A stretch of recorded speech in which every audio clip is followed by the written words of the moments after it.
I just can't keep putting myself through this. This is the first time where I really like caved to the pressure. I don't like caving to pressure. I don't feel good being a docile little consumer. Like that's not rock and roll to me, man.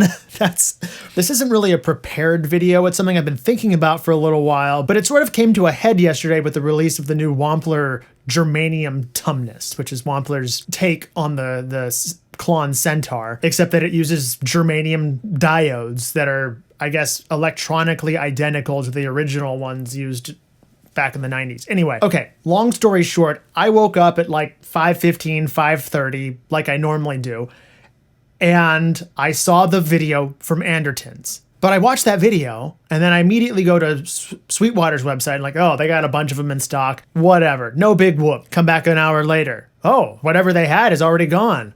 So, I kept checking around and looking at things. It was on my mind all day. Like I couldn't think about anything else other than this pedal that I absolutely do not need. And so finally, it was like 6:30 at night. So like more than 12 hours later, I'm looking at Reverb. It's the only place where you can still order one. There's only like a few left. I think there were like 24 of them left on the official Wampler Reverb store. And I'm watching the number, and I'm like reloading it, and the number keeps going down. It goes 24 down to 22, 18. And so finally, I'm like, okay, I don't need this pedal. I don't need it. I don't need it. I don't need it. And then it was down to 6, and I'm like, I need this pedal. So I ordered one. $180 plus tax. I don't need it that badly. It's funny how this marketing works. I mean, I guess it's always been kind of this way, Many years ago, people saw pictures of Jimi Hendrix burning a Stratocaster and thought, I wish I had that guitar.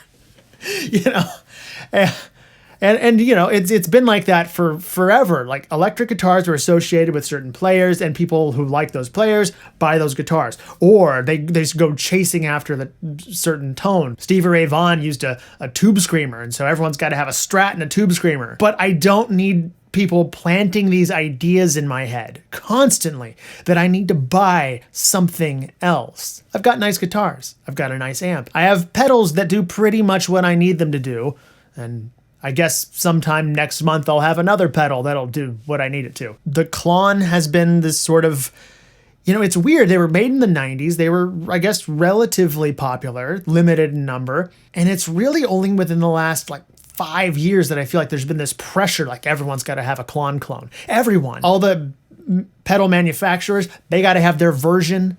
They got to have some special feature that makes it so like, this is the best Klon clone you can get. And it's like, I've been playing guitar since the late 90s. I had never heard of a Klon Centaur until like the last 5 years. It's ridiculous. And then all of a sudden, I keep having it sort of planted in my brain, like, oh, maybe I do need one of those. Oh, those do sound pretty good. If I had one of those, like, oh, it's so transparent. You can hear the guitar's natural tone coming through with all. It's a drive pedal. It's a drive pedal that can, if you ignore the clipping stage, can be used as a clean boost. But like every once in a while, I'll see something, or, oh, why you need a 12 string? Why you need a this, that? And if I look at the guitars that I own, the pedals that I own, the gear that I gravitate toward, it's not the new, latest, exciting fad. It's mostly stuff that other people don't like.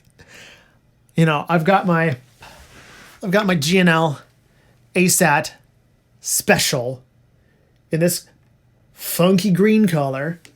And, I got this for a pretty good price because nobody else wants a guitar that looks like this, that has these features. And I got my Fire Mist Silver Jazzmaster. I got this cheap because nobody wanted them in this color.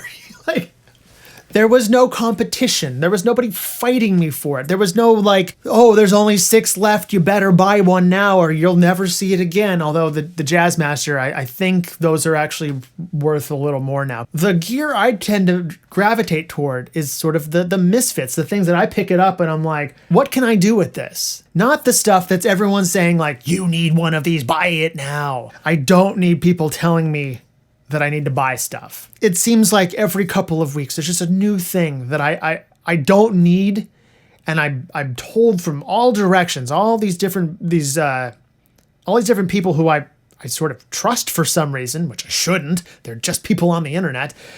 People who I trust telling me that I'm missing something. I just don't need it in my life anymore. And I am going to systematically just get rid of some of these gear channels. You know, maybe I'll add them back at some point in the future if I feel like I'm missing something, like information-wise, not like I need new products. Yeah, I wanna choose stuff because it speaks to me, because it helps me get a sound that I have in my head, not because everyone's saying like, you need this. You need it. Did you buy it yet? Oh my God.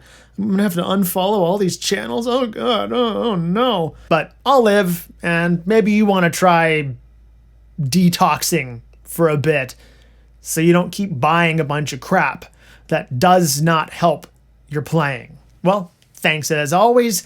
And if you found this video helpful, like, subscribe, all that stuff, and I'll catch you in the next video. Peace.